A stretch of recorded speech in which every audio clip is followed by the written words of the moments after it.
วันนี้มาขายอันของอยู่แม่น้ำโขงเนาะมันนี่ที่ใต้สะพานกำลังเคยเห็นแต่ย่ำคืนเนาะอันเคยเห็นขี่รถผ่านเห็นแต่เอินไม่ใช่นั่งเอินนี่เนาะวันนี้ให้ดูร้านอยู่ดีไม่แห้งขออนุญาตถ่ายคลิปสักหน่อยเนาะไปส้มไปดูบรรยากาศดีดีร่มเย็นแม่น้ำโขงเนาะพูน่ะกำลังเห็นครั้งแรกในชีวิตถ่ายมาย่ำคืนมีแต่ได้ข้ามเนาะสวรรณเขตมุกดาหารเด้อเนาะข้ามไปพังนั่นกับบ้านสวรรณเขตตอนนี้ถ่ายอยู่พังมุกดาหารตอนนี้เนาะเดี๋ยวเห็นแต่ไฟดิบดีดิบดีอยู่ทางขุนนอนน่ะ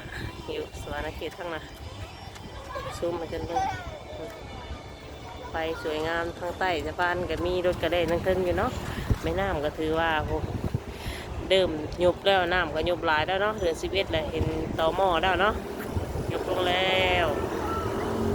ถ่ายคลิปสวยๆให้พ่อแม่พี่น้อง FC ได้เพิ่งได้ชมกัน